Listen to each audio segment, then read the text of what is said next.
אנחנו בפתח הדברים נקדיש כמובן את דברי התורה, את הלימוד המשותף שלנו, להצלחת חיילינו, לרפואת כל החולים, כל הפצועים, ולחזרה בעזרת השם של כל אחינו ואחיותינו מהשבי, בקרוב, בבריאות שלמה, בעזרת השם.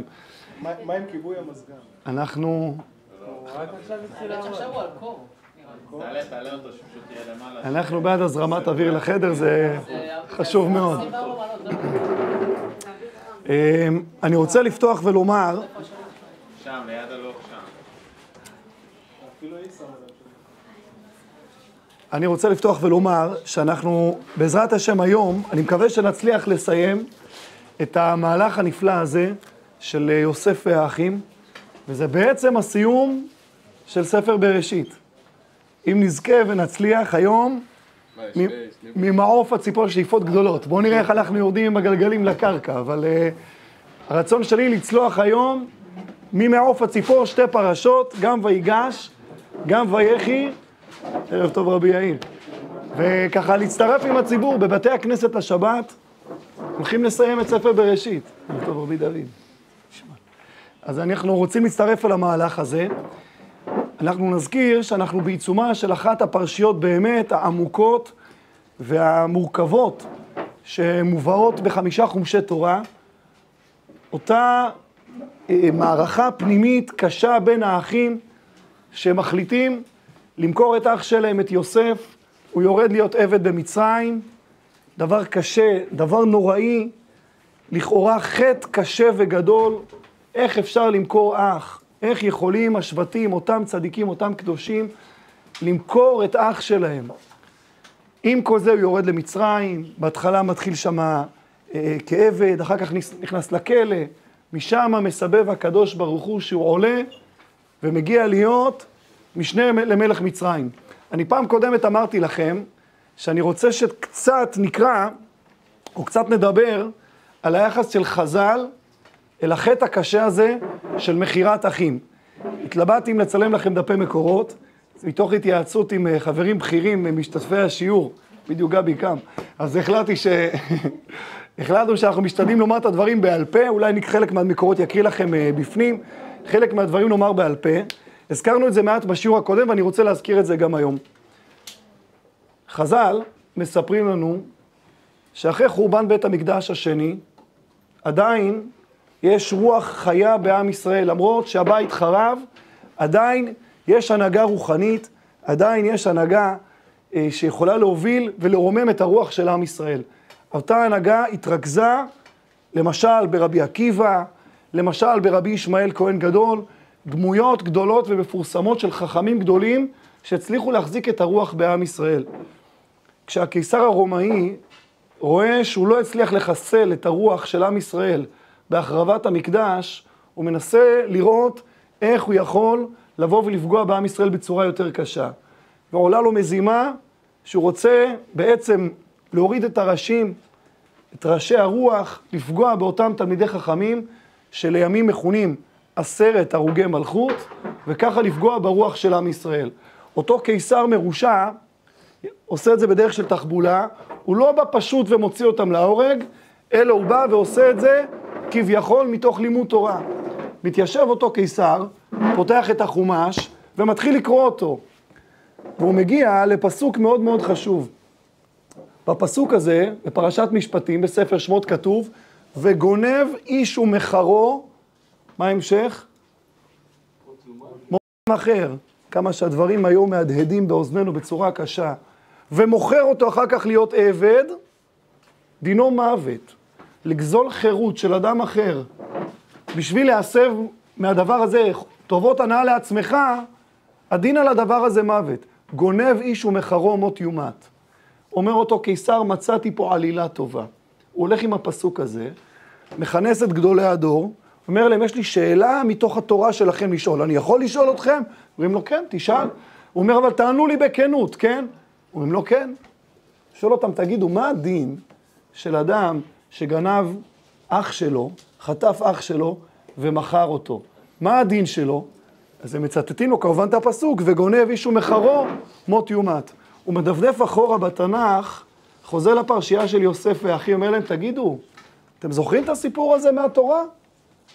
השבטים מוכרים את האח שלהם לעבד, והוא מגיע למצרים. מה הם נענשו על הדבר הזה? לא נענשו, לכאורה. התורה, בצורה גלויה לפחות, לא באה ומספרת מה העונש. עכשיו ממשיך אותו קיסר מרושע ואומר להם, עכשיו תראו, אם אותם דמויות היו פה לפניי, אני בתור קיסר רומאי רודף צדק, כן, איזה רודפי צדק גדולים הם היו, אבל אני בתור קיסר רומאי רודף צדק, הייתי מטפל בהם אישית, הייתי מעניש אותם אישית, כמו שכתוב בתורה, וגונב איש ומחרו מות יומת. אבל עכשיו, שאני בתור רודף צדק גדול, כן, אותו קיסר רומאי, רואה שהם לא איתנו, אותם אחים שמכרו את יוסף זה הרבה שנים אחורה, אני רוצה להיפרע מכם, הבנים שלהם. מגיע לכם לרצות את העונש על מה שהאחים של יוסף לא ריצו. אומרים אותם גדולי ישראל, הקיסר, אנחנו רוצים לבדוק אם הגזרה הזאת היא באמת נגזרה מלמעלה, ולפי זה לפעול, והם פונים אל רבי ישמעאל כהן גדול. ממש אחד מגדולי הדור באותה תקופה, היה אדם קדוש, אדם טהור, והוא כתוב עליו, על רבי ישמעאל כהן גדול, שהוא עולה לבית דין של מעלה, זה דברים שאנחנו לא יודעים לעשות. זה לאנשים קדושים במיוחד. הוא מתפלל, הוא צם, מתעטף בטלית, מניח תפילין, ומצליח לתקשר עם בית דין של מעלה. הוא שואל, האם הגזרה הזאת ניתנת להפגה, ניתנת לריכוך, או שזו גזרה שאין לנו מה לעשות איתה? ואומרים בבית דין של מעלה, את הגזרה הזאת לא ניתן להתיר. את הגזרה הזאת, של על מחירת אח להיות עבד, על מחירה של אח, אי אפשר להתיר את הגזרה הזאת. זה לא משנה אם זה אח או אדם. בוודאי, על אחת כמה וכמה כשמדובר באח. על הדבר הזה אין מחילה. רבי ישמעאל חוזר אל שער חכמים ואומר, גזרה היא ואין לנו מה לעשות. הקיסר הרומאי מוציא להורג את 10 גדולי ישראל באותה תקופה. אנחנו מזכירים את המעמד הנוראי הזה בתפילת מוסף, בחזרת שליח הציבור, בתפילת מוסף, ביום כיפור. זה מופיע גם אצל אחינו האשכנזים, גם אצל אחינו הספרדים. וזה מגיע מתוך הפרשה הזאת. אותה מחירה נוראה ואיומה שהאחים מוכרים את יוסף.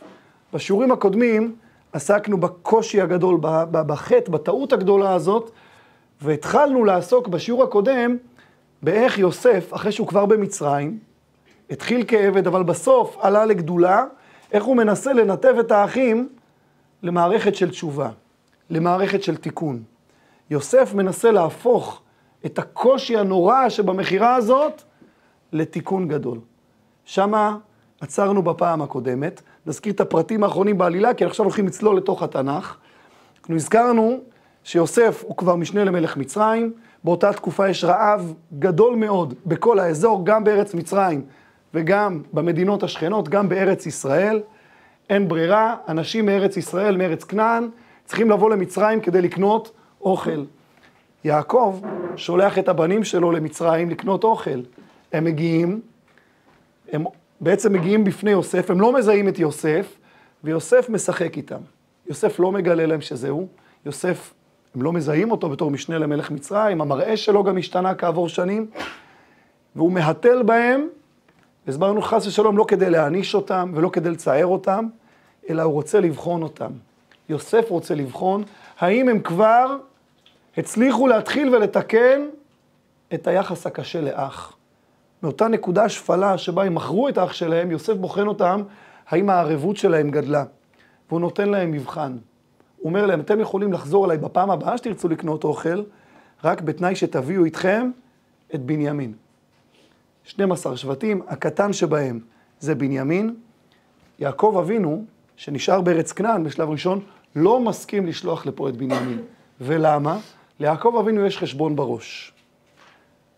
היו לי גם 2 נשים, גם לאה, גם רחל, רחל נפטרה. מרחל היו לי רק 2 ילדים, יוסף ובנימין. מבחינת יעקב, יוסף נהרג, יוסף נטרף על ידי חיה. מי שנשאר לו מרחל, הבן היחיד שנשאר לו מרחל מבחינתו, זה בנימין. הוא לא מסכים לוותר עליו, הוא שומר עליו מכל משמר, והוא אומר, בנימין לא ירד. יוסף בדיוק את המבחן הזה שם בפני האחים. הוא לא היה כל כך ילד. הוא לא ילד, הוא אדם מבוגר. אבל, נכון, אבל מבחינת יעקב, הוא הזיכרון לרחל. אי אפשר לוותר עליו. יוסף אומר, אני רוצה לראות אם אתם פיתחתם יכולות של ערבות ואהבה ואחדות בין אחים, והוא מכריח אותם להוריד לארץ מצרים גם את בנימין. יעקב אבינו בסוף נכנע ללחץ, אין ברירה, יש רעב, אין אוכל, ולפני שהם יורדים למצרים, אחד האחים, הגיבור שבהם, יהודה, בא ואומר ליעקב אבינו, אנוכי אערבנו, מידי תבקשנו. אני ערב לבנימין, אני אחראי על בנימין, אני דואג שבנימין לא ניזוק. הם יורדים למצרים, ושם מסתבכים בהסתבכות קשה. רגע לפני שיוסף שולח אותם לחזרה לארץ ישראל, הוא לוקח את הגביע, הכסף שלו, מחביא אותו בתוך שקי המזון שהם קונים ממצרים, ולא סתם בתוך השקים שלהם, בשק של בנימין. אולי נקרא את הפרשייה האחרונה שבה עצרנו בפעם הקודמת, ושם נצלול אל הסיפור. מה קורה כשהמשטרה המצרית תופסת את הגביע בתוך שק המזון של בנימין? דברים קשים מאוד. אז אנחנו בסוף פרשת מקץ. אני רוצה טיפה להזכיר את הסוף של הסיפור, ומשם אנחנו נמשיך אל תוך ויגש. אז יש לנו פה כמה הוצאות שונות של תנ"כים. בדיוק, ספר בראשית, פרק מ"ד, פסוק א'. ספר בראשית, פרק מ"ד, פסוק א'. אמרנו, יוסף רוצה לשלוח את האחים חזרה לארץ כנען, בואו נראה איזה הפתעה הוא שולח איתם. ויצב את אשר על ביתו לאמור, מלא את אמתחות האנשים אוכל, כאשר יאכלון שאת, ושים כסף איש בפי אמתחתו. ואת גביעי, גביע הכסף, תשים בפי אמתחת הקטון, ואת כסף שברו, ויעש כדבר יוסף אשר דיבר. שים לב, תמלאו להם את השקים באוכל, אבל גם תחביא את הגביע. הבוקר אור, ואנשים שולחו המה וחמוריהם, הם יצאו את העיר לא רחיקו, ויוסף אמר לאשר על ביתו, קום רדוף אחרי האנשים והשגתם, ואמרת עליהם למה שילמתם רעה תחת טובה. הכל פה מבוים. הכל פה מבוים. יוסף מתכנן את התרגיל הזה לפרטים. הלא אשר ישתה אדוני בו, והוא נחש ינחש בו, הרעותם אשר עשיתם. כך הוא מתדרך את כוחות השיטור שלו. וישיגם, כן, יוצאים למרדף, תופסים את האחים, וידבר עליהם את הדברים האלה. ויאמרו אליו, האחים בשוק. לאחים אין מושג מה מוסלק אצלם בשקים. מבחינתם הם חוזרים עם שקים עם מזון. הכל בסדר, הם תמימים. ויאמרו אליו, למה ידבר אדוני כדברים האלה? חלילה לעבדיך מעשות כדבר הזה. אין כסף אשר מצאנו מפי אמתחותינו, השיבונו אליך מארץ כנען, ואיך נגנוב מבית אדונך כסף או זהב? והם אומרים פה משפט מאוד קשה, הם בטוחים בעצמם שהם חפים מפשע. אשר ימצא איתו מעבדיך ומת. מי שתמצא אצלו, שימות. הם בטוחים שאין אצלם שום דבר. וגם אנחנו נהיה לאדוני לעבדים. מי שזה אצלו שימות, ואנחנו כל השאר עבדים. עונה להם השליח של יוסף, ואומר גם אתה כדבריכם כן הוא, אשר ימצא איתו יהיה לי עבד, ואתם תהיו נקיים. אני לא צריך את כל ההגזמות האלה. מי שזה נתפס אצלו הוא עבד, את השאר אני משחרר. וימהרו ויורידו איש את אמתחתו ארצה, ויפתחו איש אמתחתו. התחילים לפתוח את השקים, ויחפש בגדול החל, ובקטון קילה, וימצא הגביע באמתחת בנימין. איזה נפילה. הם כבר יצאו בהכרזות, כן? מי שזה אצלו, להרוג אותו. כל השאר עבדים, הם בטוחים שאין אצלם שום דבר, אבל יוסף מחביץ להם את הגביע. ועוד הכי גרוע, אצל מי מוצאים את הגביע? אצל בנימין, שעליו יעקב אבינו הכי שומר. בשום פנים הוא לא רצה להוריד אותו. ויקרעו סמלותם, ויעמוס איש על חמורו, וישובו העירה. הם לא מסכים להשאיר את בנימין לבד.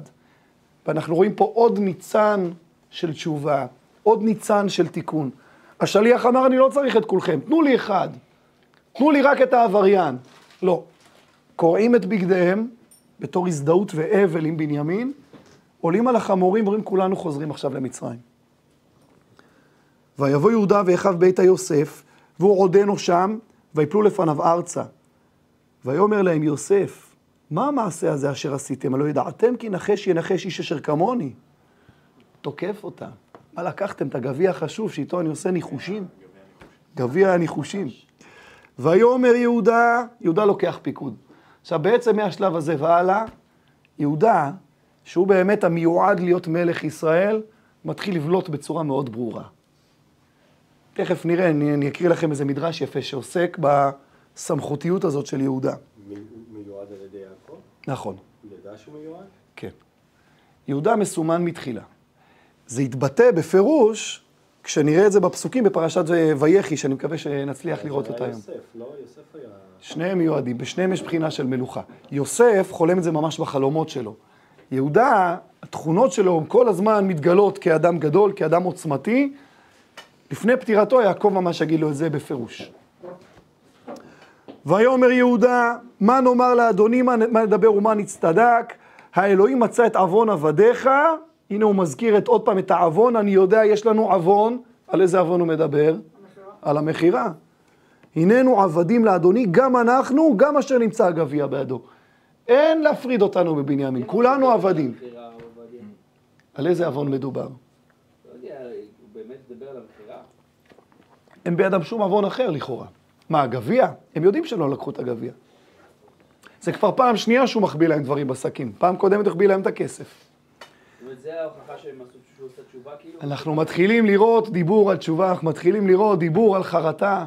כבר ראינו את זה גם בפרשה הקודמת, בבית הסוהר, כשהם מתחרטים. ויאמר, יוסף לא מקבל לזה.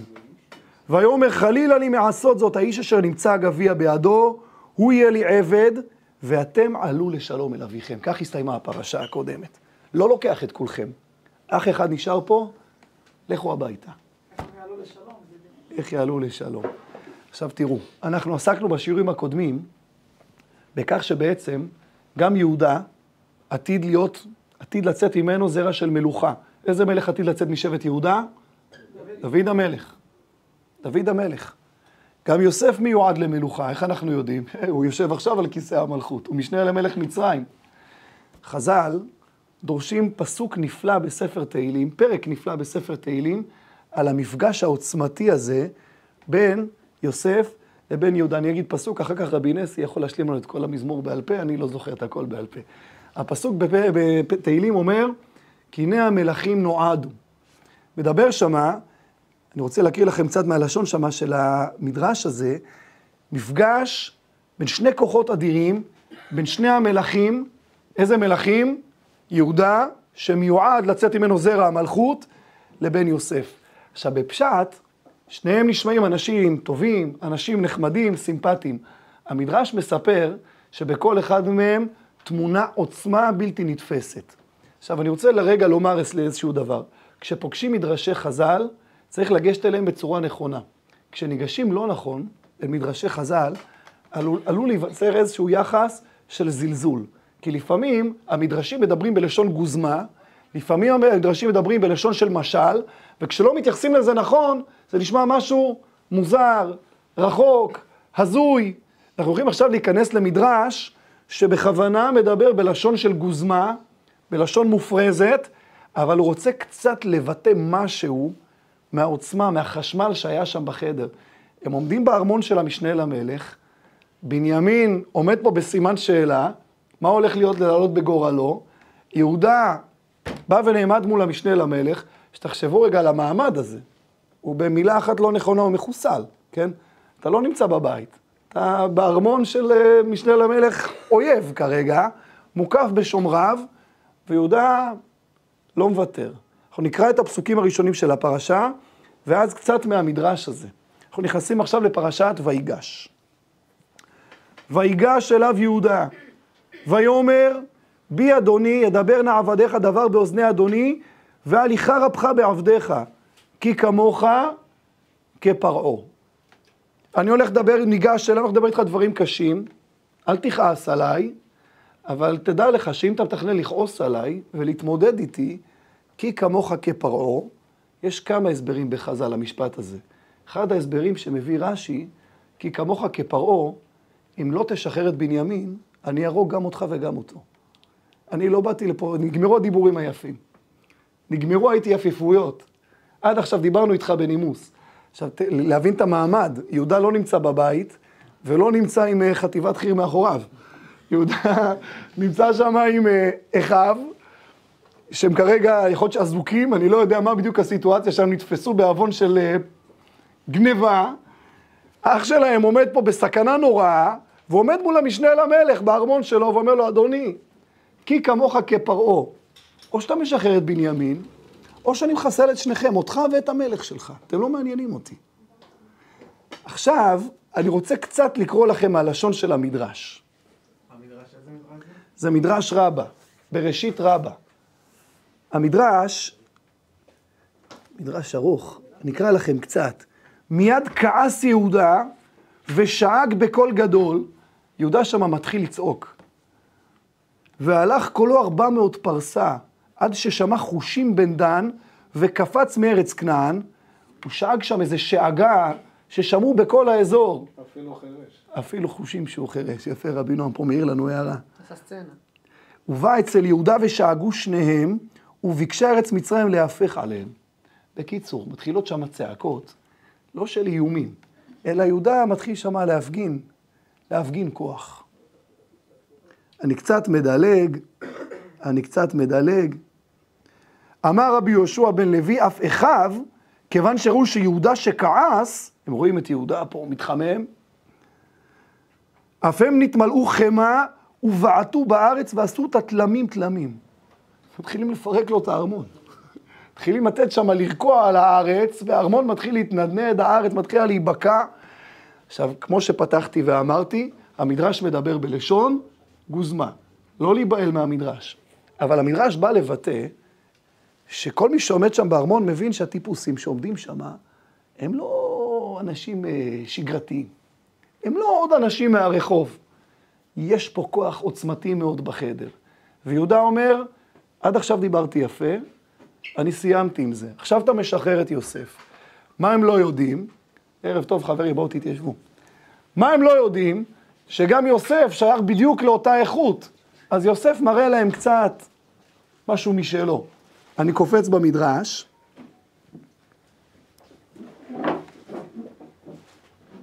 מה עשה יוסף באותה שעה? אותו עמוד של אבן שהיה יושב עליו, כן, היה שם כנראה זה עמוד אבן יפה, מסוגנן, מעוטר, הוא נעמד, בעט בו ועשהו גל של צרורות. יוסף אומר ככה, אין בעיה, נעמד, נותן ביתה על איזה עמוד אבן שם, פורר אותו. עכשיו, וכולם שם, כל מי שעומד שם בארמון מתחיל להיכנס לשוק, מה קורה פה? מי זה הטיפוסים האלה שנכנסו, ומי זה המשנה למלך פה שמפרק פה עמודים עם הרגל? מיד תמה יהודה ואמר, זה גיבור ממני. זה לא מה שחשבתי, עוד איזה אחד, פוליטיקאי מצרי בכיר. יש פה מישהו שיש לו גבורה מיוחדת. הגבורה של יהודה, הגבורה של האחים שלו, הגבורה של יוסף היא באה מעוצמה רוחנית פנימית. אז יהודה בא ומראה ביצועים. אבל יוסף אומר לו, חביבי, אני עשוי מאותו חומר, אל תתחיל איתי. ומתחיל לרסק שם את העמודים מאבן, אני יוצר פה את המדרש, מי שירצה, שיפתח, אחר כך יהודה מנסה לשלוף חרב, יש שם עניינים מאוד מאוד מעניינים, אני משאיר את זה מי שירצה בבית, אחר כך לעיין במדרש הזה, פרשייה נפלאה מיוחדת מאוד. כל זה מקי כמוך כן, כן, כן. איך הם הגיעו לכל זה מזה? חז"ל יש להם מסורת. אוקיי. התורה תמצתה, הוא ניגש אליו בגבורה, הוא רומז לו רמיזות. חז"ל אומרים, היה שם אירוע שלם בארמון. זה לא רק דיבורים עדינים. יוסף בשלב הזה, מצד אחד... מי העביר להם את המידע הזה? לחז"ל? מדור לדור, מה פירוש? תורה שבעל פה עוברת מדור לדור. משה רבנו בעצמו כותב את התורה, נכון? מי כתב את 5 חומשי תורה? משה רבנו. ובמקביל, הוא גם מעביר מסורת בעל פה, אי אפשר לכתוב את הכל. אי אפשר.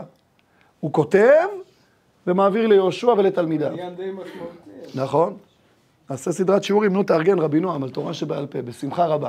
עכשיו אנחנו חוזרים אל התורה שבכתב. מה קורה שם בארמון? מה קורה שם בארמון? אני ממשיך, אני לא אקרא את כל הנאום פה של יהודה, אני אתחיל אותו, פסוק י"ט. אדוני שאל את עבדיו לאמור, יש לכם אב או אח?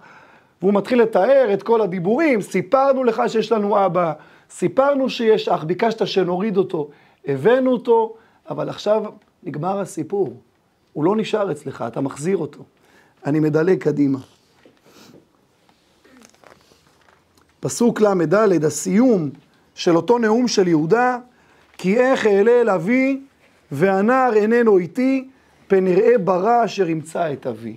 אם אני חוזר לארץ ישראל ומשאיר אצלך את בנימין, אבא שלנו גמור, יעקב לא יעמוד בזה. אני לא יכול לראות את הרעה הזאת של לעשות את זה עוד פעם לאבא, הם כבר עשו לו את זה פעם אחת, נכון? כשהם מכרו את יוסף. אני לא יכול לראות את אבא שלי ככה עוד פעם. מאבד עוד בן. וכאן יוסף נשבר. כאן יוסף שעד עכשיו העמיד פנים מאוד קשוחות, מאוד קשות, שליט קשה ולא מתחשב, אומרת התורה, תחילת פרק ממי, ולא יכול יוסף להתאפק לכל הניצבים עליו. עכשיו תחשבו על הסיטואציה, יש פה מפגש משפחתי שהוא גם ככה מצומרר ממנו מההתחלה ועד הסוף. אבל הוא משחק את המשחק, הוא משנה למלך מצרים, הם לא יודעים את הסיפור שלו. הוא מוקף במצרים שם בארמון. הוא לא יכול להתאפק לכל הניצבים עליו, עומדים שם הרבה ניצבים, הרבה דמויות שהם לא חלק מהסיפור. ויקרא, הוציאו כל איש מעליי. תחשבו, בתור שומר ראש של יוסף, מה אתה עושה בשלב הזה? צירוף פקודה, מה זה? יהודה הזה שעומד פה ושואג, ומטיל אימה על כולם, ומשנה למלך אומר, טוב, תוציאו את כולם. משהו פה נראה משובש, לא? אבל הם מקשיבים, כולם יוצאים. ולא עמד איש איתו, בהתוודע יוסף אל אחיו. ויתן את קולו בבכי, וישמעו מצרים, וישמע בית פרעה. זה כבר לא מדרש, פה זה פשט. אתה אומר, שומעים את הקול של יוסף בכל מקום. הוא פשוט פורץ בבכי נורא והיום.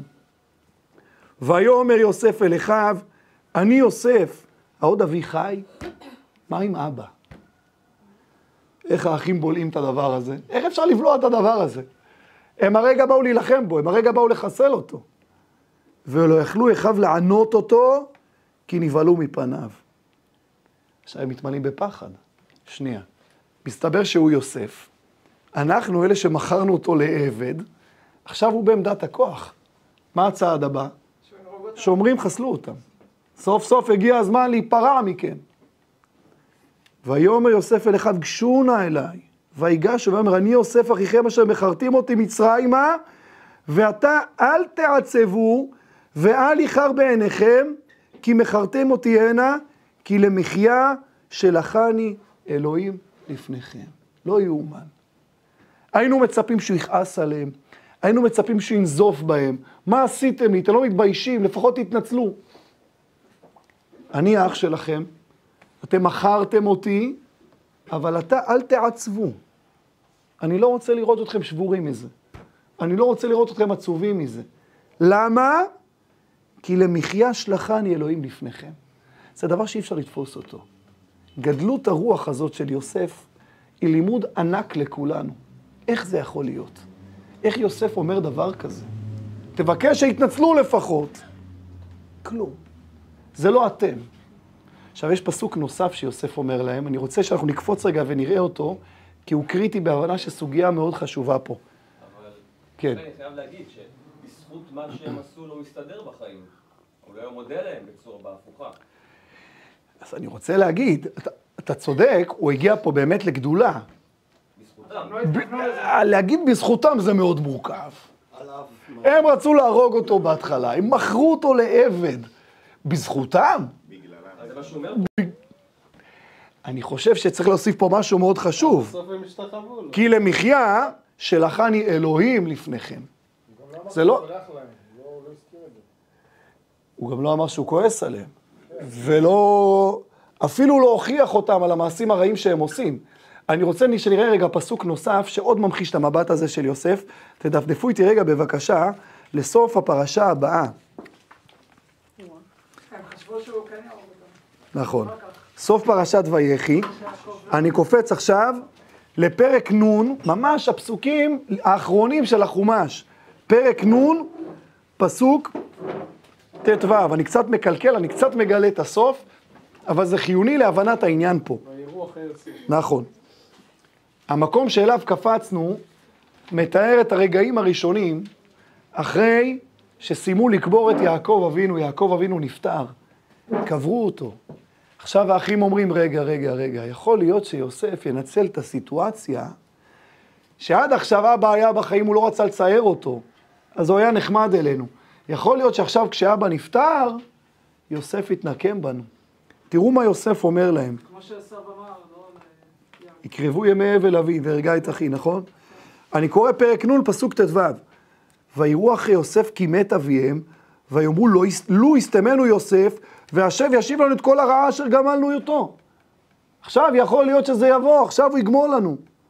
ויצוו אל יוסף לאמור, אביך ציווה לפני מותו לאמור, כה תאמרו ליוסף, אנא שנא פשע אחיך וחטאתם, כי רעה גמלוך, ואתה שנא לפשע עבדי אלוהי אביך, ויבך יוסף בדברם אליו. הוא לא יכול לשמוע את זה.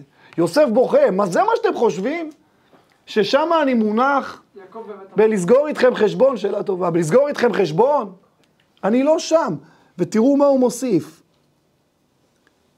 תראו, אני קופץ לפסוק כף. ואתם חשבתם עליי רעה, אתם עולם חשבתם רע. כשמכרתם אותי להיות עבד, חשבתם עליי משהו רע. אלוהים חשבה לטובה, למען עסוק היום הזה, להחיות עם רב. וזה שיעור באמונה מאוד גדול. אתם חשבתם משהו רע, אתם עברתם עבירה, אתם חטאתם. בחטא נורא והיום, שפתחנו את השיעור בלדבר, מה ההשלכות של החטא הזה לימים, 10 הרוגי מלכות. אבל האלוהים חשבה לטובה. צריך להסתכל על העולם הזה בכמה מבטים. הזכרנו את זה באחד השיעורים הקודמים, נחזור על העיקרון הזה. יש רב צדוק הכהן מלובלין מאוד מאוד חשוב, אחד מגדולי החסידות, שהוא אמר דבר כזה, כשיהודי קורא את התנ"ך, כשיהודי קורא את התורה, הוא צריך לקרוא אותו פעם אחת מההתחלה לסוף, ופעם אחת מהסוף להתחלה. למה? עכשיו תגידו, טוב, זה מבט חסידי, הרבה פעמים זה הפוך על הפוך, אנחנו לא תמיד, זה גדול עלינו, תמיד צריכים להבין את זה. פעם אחת מההתחלה לסוף, ופעם מהסוף להתחלה. למה? טוב, מההתחלה לסוף זה פשוט, צריך להבין מה קרה, מה היה סדר המאורעות, מה גרר את מה. אבל יהודי גם צריך להסתכל לפעמים על ההיסטוריה, מהסוף להתחלה. עם ישראל הגיע לאיזושהי תחנה. איך הוא הגיע אליה? היו כל מיני נסיבות שגררו אותה. המטרה, המקום הגבוה שאליו עם ישראל הגיע, זה התכלית. עכשיו בואו נסתכל אחורה ונראה מה היו הצעדים שהביאו אותנו לשם.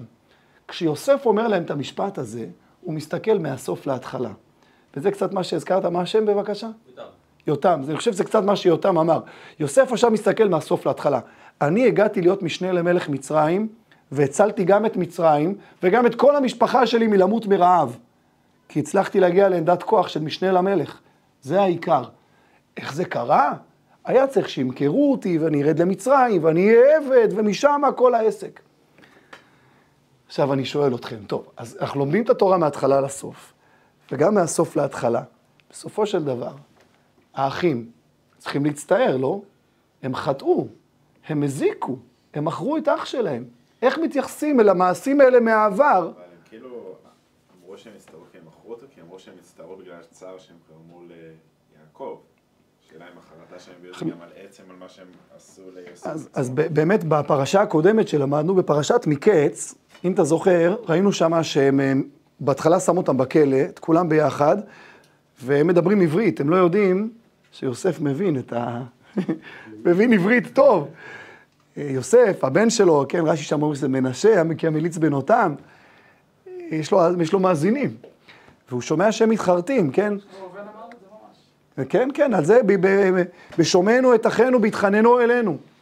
הם ממש מתוודים על זה שהם ציירו את יוסף בעצמו, כשהוא מתחנן אליהם מהבור והם לא מקשיבים לו. מנשה הבן של יוסף, ככה רש"י אומר. התורה מתארת שהמליץ בינותם. מי זה המליץ? מישהו שהוא מבין, כן, מלשון מליצה, מישהו שמבין את השפה שלהם. מי זה היה? מנשה בן יוסף שמר עליהם, שם בכלא. עכשיו עוד פעם, הם לא מזהים את הדמויות, כן? מבחינתם זה שומר מצרי. הרב קוק בספר אורות התשובה מלמד אותנו עיקרון נפלא מהפרשייה הזאת. יש לנו כוח, שזה פלא גדול, זה סוד גדול. יש לנו יכולת, יש לנו כוח להפך דברים רעים לטובים. יש גמרא שאומרת שכשאדם רוצה לתקן, כשאדם רוצה לשנות את מעשיו, לעשות את זה בתשובה מאהבה, ככה זה נקרא, לתקן את הדרך שלו מתוך אהבה, מתוך הזדהות עם הטוב, אומרת הגמרא, זדונות מתהפכים לזכויות. זדונות, דבר שאדם עשה בזדון, בכוונה, מתוך רצון לעשות את המעשה הרע, יכול להפוך לזכות. עכשיו, איך זה יכול להיות? איך זה יכול להיות? בנקודת ההתחלה, אדם הזיד. אדם היה לא בסדר, אדם חטא בכוונה. הוא מכר את האח שלו. איך זה יכול להיות? הרב קוק שם מסביר דבר נפלא מאוד. הכוח אולי הכי משמעותי בחיים שלנו, זה כוח הרצון. המעשים הגופניים שאנחנו עושים, כן? הפעולות, התנועות, המעשים, זה דברים חולפים. ענייני הגוף הם דברים חולפים. אבל הרצון של האדם הוא לא דבר חולף. הוא דבר ארוך, הוא דבר ממושך. כשאדם עושה מעשה רע במזיד, הוא משפיל את הרצון שלו. הוא גורם לעצמו לרצות משהו רע. כוח הרצון שלך שוקע לתוך רוע. אבל כשאדם מבין שהוא טעה, הוא לוקח אחריות על הטעות שלו, ואומר, אני מעכשיו רוצה להתהפך להיות אדם טוב, אני מעכשיו רוצה להתהפך להיות אדם מתוקן, הוא לא רק מתקן את המעשים שלו מהנקודה הזאת והלאה. ההשפעה שלנו היא לא רק על העתיד. מחדש את אותה גמרא, מסביר הרב קוק, אפשר להפך גם אחורה. אפשר להפך זדונות לזכויות. כשהרצון, הרי זה אותו כוח רצון, זה אותו אדם. זה אותו כוח רצון שבהתחלה נמשך למטה, צלה לעומק הרע. אבל כשאדם מתקן את עצמו תיקון אמיתי, פנימי, לא רק עושה מעשים, כן? זה לא אקטים מעשיים חיצוניים. זה משהו עמוק באישיות. כשאדם מתקן את האישיות שלו בעומק, אז כל העבר שלו פתאום מוקרן באור אחר. זה לקרוא את הסיפור מהסוף להתחלה. פתאום אנחנו מבינים, אומר להם יוסף, רגע, יש פה מהלך אלוקי.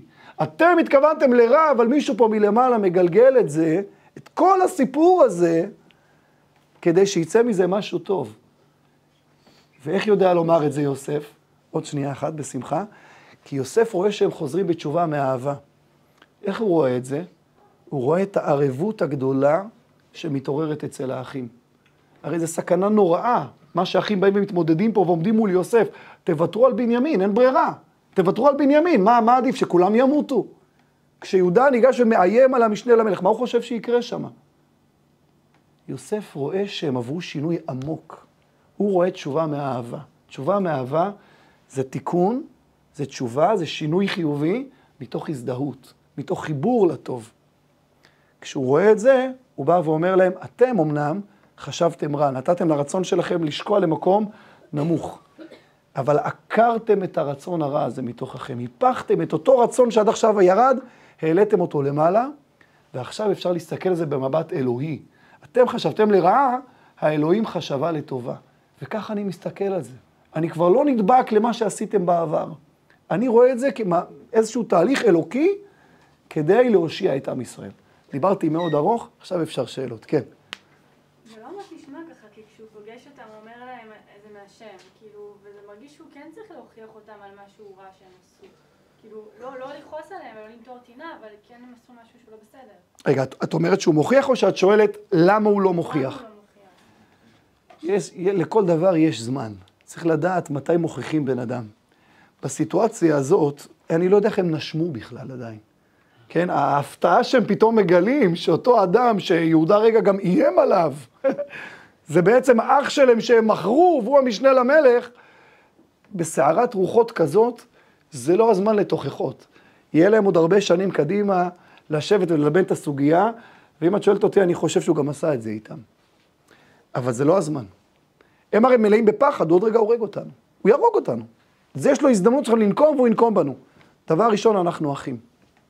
אבל למי שקורא נגד את הפסוקים, זה מרגיש כמה טוב, זה בסדר, זה מהשם. כאילו, אבל זה לא באמת בסדר מה שהם. את צודקת, זה באמת לא בסדר. זה באמת חטא נורא והיום. אולי לא היה צריך לדבר פשוט. אבל כשעוקבים אחרי הפרשייה, גם רואים שהם עוברים תהליך.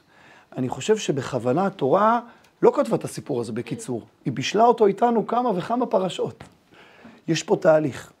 האחים מתחילים במקום מאוד מאוד קשה ועולים, שלב אחרי שלב. ולכן גם יוסף בא ומרשה לעצמו לא להתעסק עכשיו בתיקון הקונקרטי. אתם צריכים אומר להם, אני מניח שהוא ילבן את זה איתם, חטאתם. היה פה משהו, כן? הוא גם אומר להם, אתם חשבתם רעה. הוא לא אומר להם, אתם מקסימים מההתחלה. אבל אני יודע לבוא, אחרי שכבר התנתקתם מהרע הזה, אחרי שעשיתם שינוי עמוק פנימי, אני יודע לבוא ולהגיד, יש פה תהליך אלוהי. אלוהים חשבה לטובה. תראו, הדבר הזה הוא נכון, הוא מאוד קשה, כן? המבט הזה של יוסף הוא מבט מאוד קשה, אבל הוא נכון לגבי כל דבר. יש שאלה אמונית מאוד מאוד גדולה, מאוד קשה, שרגשית היא אצל כולנו מאוד טעונה, כן? אנחנו כולנו למדנו היסטוריה לא רחוקה, כן? תהליכים קשים ונוראים שעם ישראל עבר בגלות, כן? עד היום, כן? נוסעים למחנות ההשמדה באירופה, לראות מה קרה שם. ואנשים שואלים, מה, כן, השאלה המפורסמת, איפה אלוהים היה בשואה? נכון? שאלה קשה. זה השתנה לאיפה היה בשביעי לעשירי. כן, נכון, אז עכשיו הם מצלצלים את זה גם על זה. עכשיו, אני רוצה רגע לומר. באף יום בשנה, אז למה שיהיה... אז מבחינה רגשית, השאלה היא נוקבת. אני רוצה לראות השגחה, אני רוצה לראות שמירה, אני רוצה לראות את עם ישראל מוגן בכל רגע. מבחינה רגשית, ברור שאדם תובע את זה. אבל מי שיסתכל בצורה ארוכה יותר על ההיסטוריה, יראה שאחרי התופת הנוראה והמחרידה שחווינו באירופה, עם ישראל נעמד על הרגליים האחוריות ואמר, מספיק, לא יהיה דבר כזה עוד. זה דחף אותנו קדימה. אז התנועות הציוניות כבר התחילו לפני, והכשירו את הקרקע לפני, ואותם גיבורים, ואותם חלוצים שמגיעים ומתחילים ליישב את הארץ. אבל למישהו יש שאלה שנדחפנו בצורה כזאת עוצמתית להקים מדינה כנגד כל הסיכויים, לא בעזרת התופת של השואה. זה דחף אותנו קדימה. אבל אנחנו חייבים תמיד תופת כדי להתעורר, מה? אתה אומר טוב, רבי דניאל, יותר טוב שלא נצטרך תופת. יותר טוב שנצליח לאפס את עצמנו בלי דברים כאלה. כנראה שהיינו נכחדים אם לא היה דברים נותנים. זה קצת כמו שראיתי משל שרב העביר על התקופה הזאת, תמיד חכם גדול, הוא אמר, זה קשה לא רק לנו, התופת הזאת, זה קשה גם לקדוש ברוך הוא. זה כמו אבא שעכשיו צריך לתת סתירה מצלצלת לבן שלו. ואין אבא שאוהב לעשות את זה. אבא נורמלי. אין אבא נורמלי שרוצה לעשות את הדבר הזה. אבל הוא יודע שהסתירה המצלצלת הזאת, היא באה מתוך אהבה עמוקה לבן שלו. הוא כואב איתו את הכאב, קשה לו לתת את הסתירה הזאת, אבל זאת סתירה שהיא מלאה באהבה. צריך לאפס אותו. הבן שלו פוגע בעצמו. הוא נותן לו סתירה מצלצלת, הוא מכאיב לו, הוא פוגע בבן שלו, פגיעה נקודתית, תתאפס. תחזור לדרך הישר, אל תקלקל את עצמך, אל תשחית את עצמך. עם ישראל, לצערנו, אומר רבי דניאל, היינו צריכים להתעורר בלי התופת של אירופה. היינו צריכים כולנו לרוץ אחרי התנועות הציוניות, ואחרי גדולי ישראל שכל הדורות קראו לעלות לארץ ישראל, ואחרי נבואות הנביאים שכתובות בתנ"ך, שצריך לחזור לארץ ישראל, לגור בה וליישב אותה, אתה צודק. זה לא קרה. עם ישראל לא בא. כמה אנשים היו פה? נכון, בזמן מלחמת העצמאות, כמה היינו פה? 600,000. איפה כל השאר? 60 ריבוע. כשבונים את בית המקדש השני, אחרי גלות בבל, עם ישראל מונה כמה מיליוני אנשים. עולים, בונים בית מקדש. בהגדרה, יש אישור לבנות את בית המקדש. עזרא הסופר קורא, מוציא קול קורא בבבל, עולים לארץ. כמה אנשים באים איתו? 70,000. פחות. 40 ומשהו אלף כתוב בספר עזרא. 40 ומשהו אלף. איפה כל עם ישראל? יש ביזנס לנהל, יש עסקים, יש מסחר, אי אפשר לעזוב את העסק. קנית דירה, קנית וילה יפה בבבל, מה עכשיו לעזוב את הדירה? ומי שיסתכל בספר עזרא, זה לא סתם שעולים איתו רק 40,000 איש. כתוב שזה האנשים העניים, והאנשים שהוא אסף אותם מהשוק. זה האנשים שלא ידעו אפילו ממי הם נולדו, של מי הם, מאיפה הם באו. האסופים. נכון, האסופים, השתוקים. כל העזובים בעם ישראל הם האנשים המסכנים ביותר, הם אלה שעלו עם עזרא. איפה המנהיגים? איפה גדולי ישראל? אז לפעמים, אני אומר את זה בכאב, ורבי דניאל שאל פה שאלה נכונה, למה צריך את התופת הזאת? לפעמים זה מה שמאיר אותנו. זה לא לפעמים, זה כל הזמן, זה חוזר על עצמו. גם במצרים זה היה ככה. גם דיברנו עם המכבים ועם יהודה שבאו להם למערה, נכון. אז אם הם לא היו עושים את הדבר הזה, אז גם כן לא היה שם התעוררות. זה נכון. חייב לבוא עם איזה... נכון. אז אני רוצה לומר, זה לא תמיד, זה תלוי בנו. זה טריגרים, נכון, אבל זה תלוי בנו. לפעמים עם ישראל, ברגעים של רוממות רוח, מגיע אל האיכות הגבוהה מעצמו, מתעורר בעצמו. כשאנחנו לא מצליחים לעורר את עצמנו, אנחנו הולכים ושוקעים, אבא בא ונותן סתירה. וסתירה זה דבר כואב, אבל זה מתוך אהבה. כן. מה השם בבקשה? הילה. הילה, כן. פשוט גם הסיפור, כי בסיפור של יוסף זה כאילו משהו שעדיין לא מסתדר עם הבחינה הזאת, כי כן היה אפשר אחרת להגיד, כאילו, יוסף אומר כל זה נועד בשביל הרגע הזה שאני פה וכולי וכולי, אבל אפשר היה אחרת ברמת הרעיון, זאת אומרת, זה היה יכול להגיע למצב כזה בצורה נעימה, למה זה היה חייב דווקא? איך? בצורה של המקות. זהו, אז השאלה שלי אם זה בעצם אומר שכנראה היו צריכים, הוא היה צריך לחטוף, וגם בצורה הספציפית הזאת שהאחים השליחו אותו לבור, כאילו, אם היה צורך של המצווה. זאת אומרת, העסק הזה הוא מדויק, וכשזה קורה בצורה קשה ליוסף, יכול להיות שגם לא יש איזשהו חלק בדבר הזה, שבגללו הוא נענש. מופיע בחז"ל, שגם יוסף היה צריך לעבור פה תיקון. לא רק האחים עוברים תיקון, גם יוסף עובר תיקון, זה נכון. זה נכון. נכון. נכון. זה מתקשר להסתכלות כאילו אחורה בעצם. שמה? שברגע שהוא הגיע לנקודה שהוא הגיע, אז הוא סופר את הצעדים כאילו אחד אחרי השני אחורה, ואז הוא בעצם רואה את זה בצורה שהוא מעריך את זה, ומבין איך הדברים מסתדרים. נכון, יפה מאוד. המבט של מהסוף להתחלה. חזק וברוך. טוב, אז הגענו אל הסוף, אבל אנחנו עכשיו צריכים ללכת להתחלה, אנחנו עוד לא קפצנו לסוף פרשת ויחי, אני רוצה לחזור איתכם לזה. כן, רבי צח. לא, אני אומר, אולי גם מהמקום הזה, גם אומרים שהוא לא סיפר ליעקב על מה שהיה. הוא לא גילה לאבא בשום שלב מה האחים עשו. נכון. ולמה? הוא הבין שזה מדויק, שזה מסיבה מסוימת. כאילו, אין מה להמשיך לחטט בפצע הזה יותר. הם עשו את התיקון שלהם, הכל הסתדר על המקום שלו, כל מה שהיה צריך לקרות קרה. לא קוטעים את המהלך. לא לקטוע, לא להפריע לקדוש ברוך הוא לנהל את המערכה. זק וברוך, זה נכון.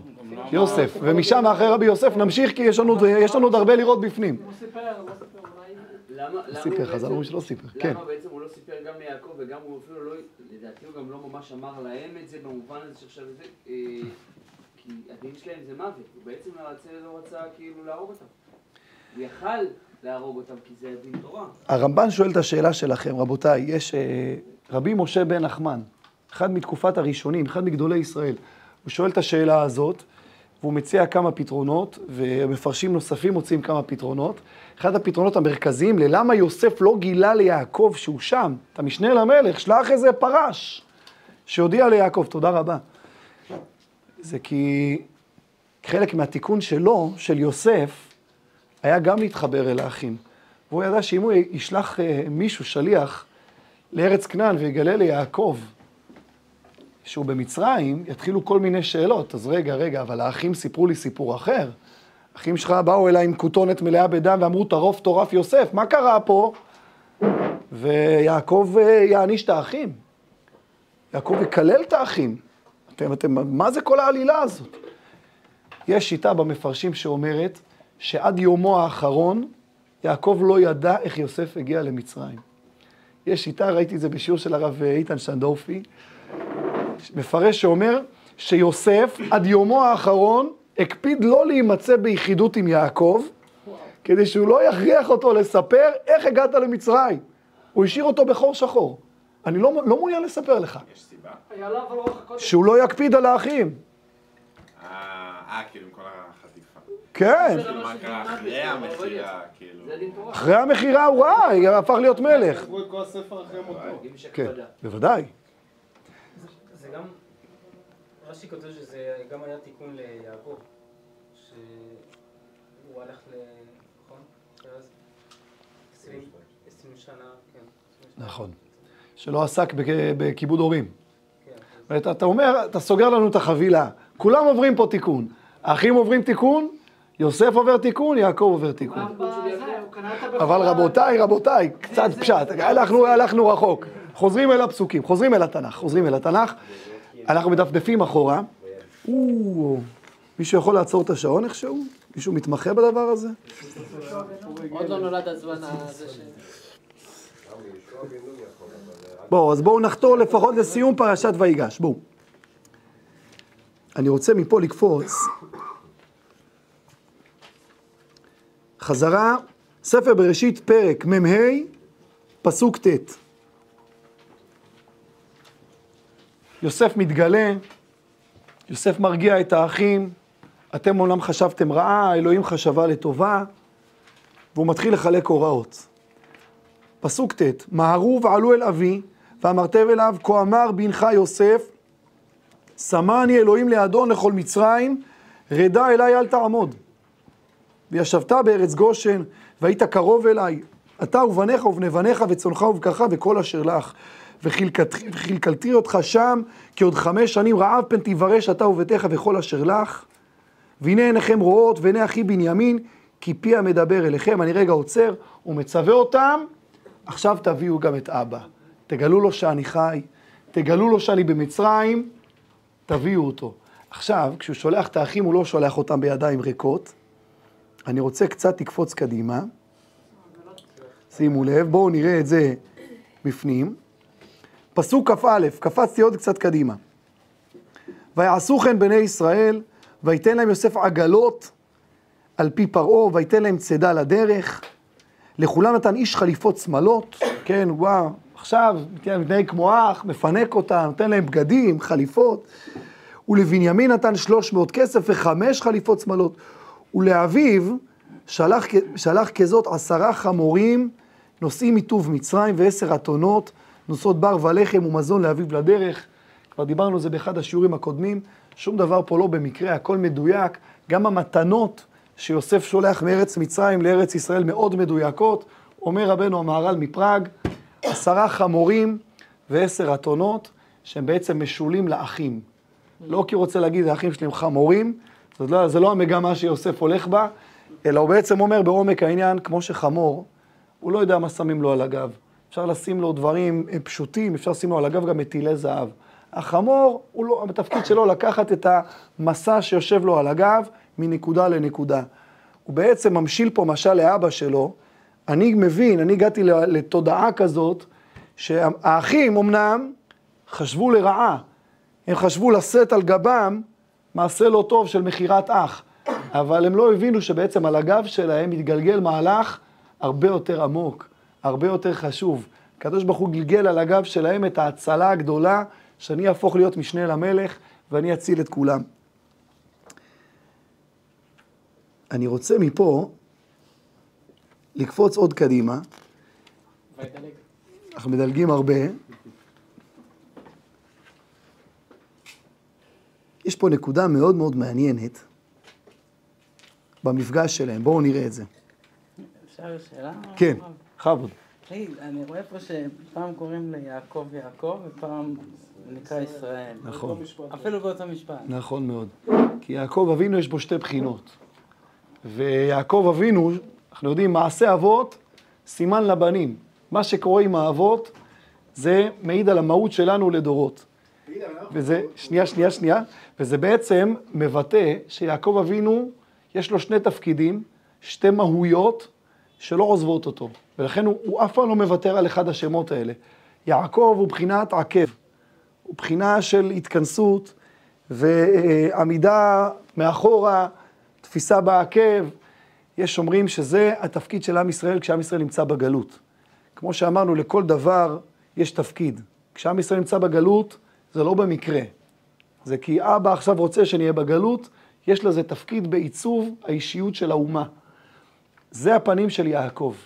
הפנים העוצמתיות של יעקב, החזקות של יעקב, זה ישראל. כי ישראל זה מלשון מה? שררה. נכון?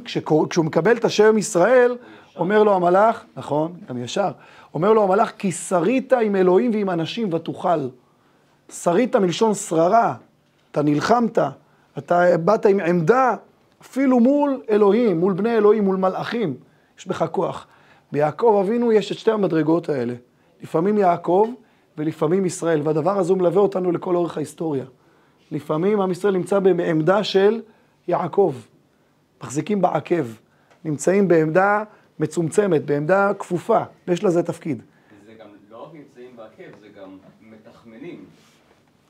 מה אתה מתכוון? הרי יעקב קיבל את השם בגלל שהוא ניסה לצאת לפני כל המאבק על הכניסה, בדרכים לא הכי נקיות להשיג את הבכורה. נכון. עשיו אומר עליו, נקרא שמו יעקב, ויעקבני זה פעמיים. יעקב יודע לעכב, הוא יודע לבוא עם תחבולות. גם אלו ממידתם.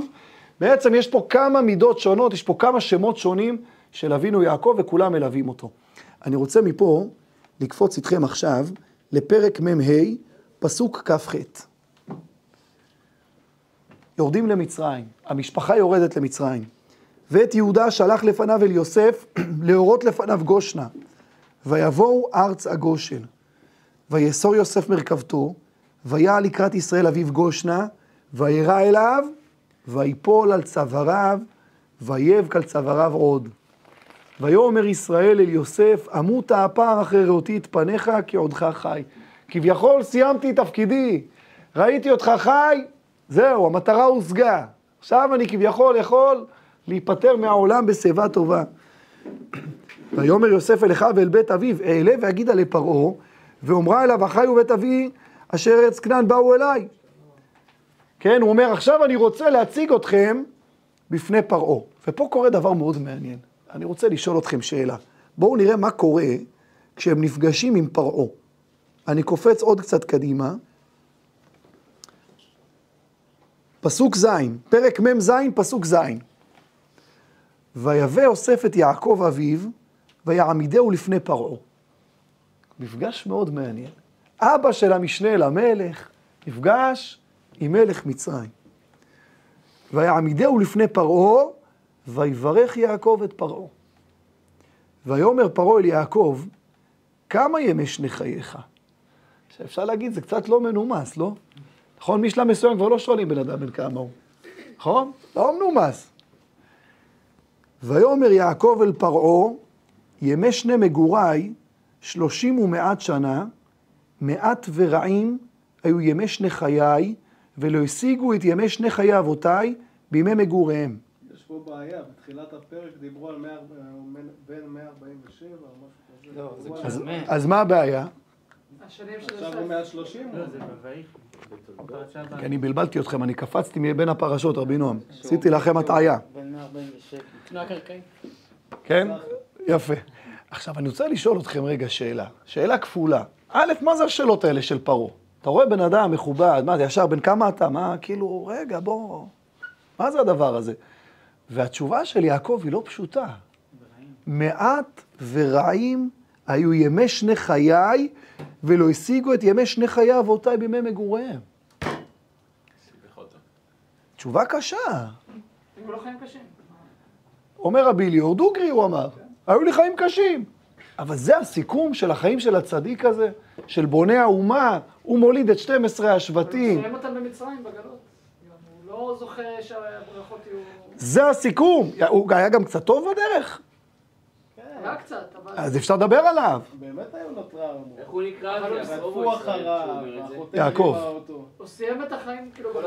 טוב, אז אתם מקבלים את זה בקלות. אתם אומרים, החיים של יעקב באמת היו מסובכים. דיברנו על זה בשיעורים הקודמים. יעקב, המידה שלו זה סיבוכים. אתם אומרים, ככה, זה מובן.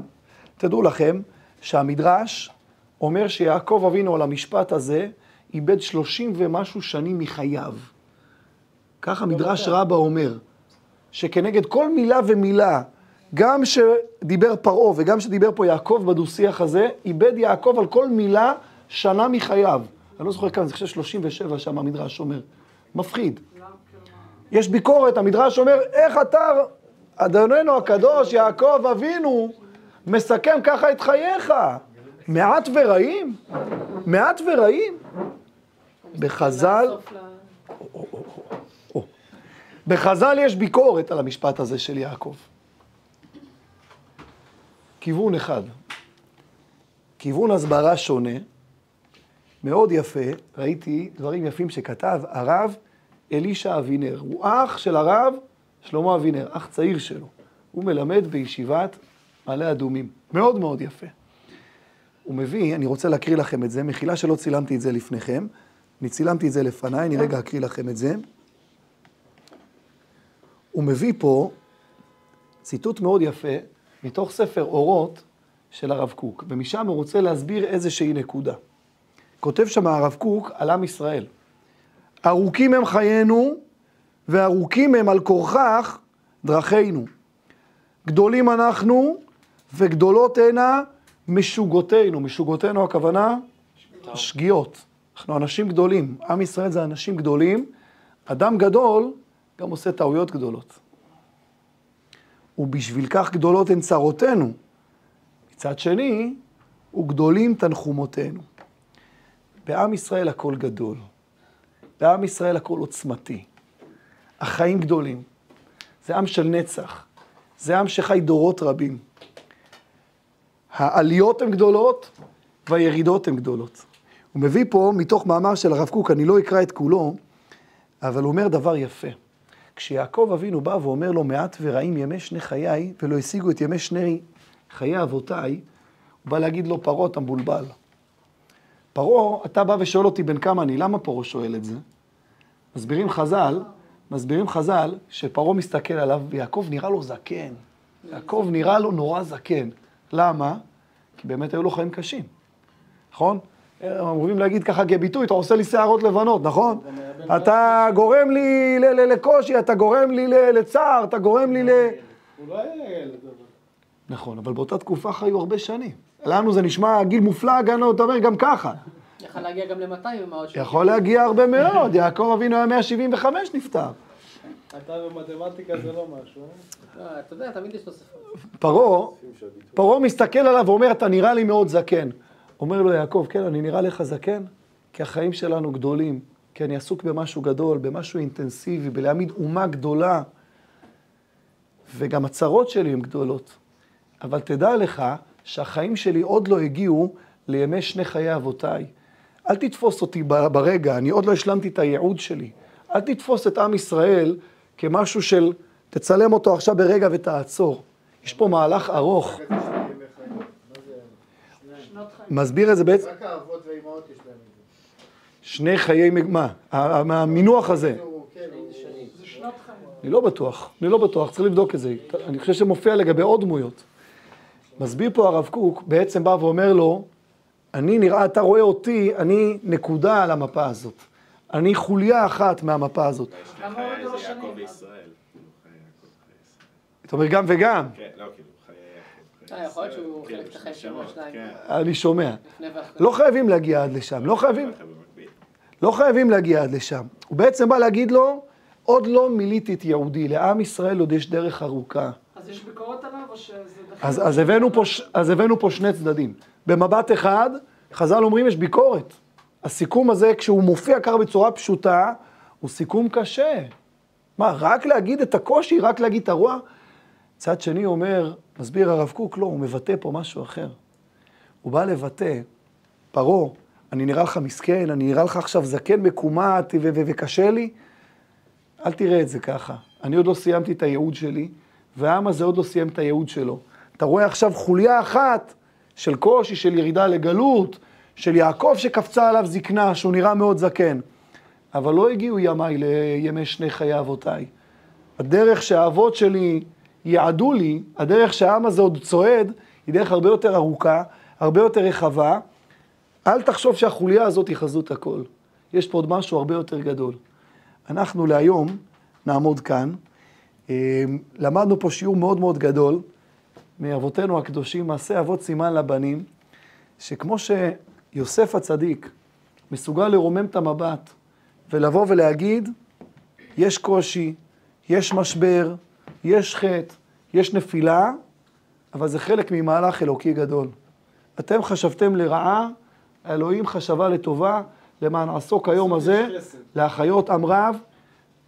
גם המשברים, גם הקשיים האלה, בסופם הולכים לישועה גדולה. אני חושב שהדבר הזה קצת מתכתב איתנו.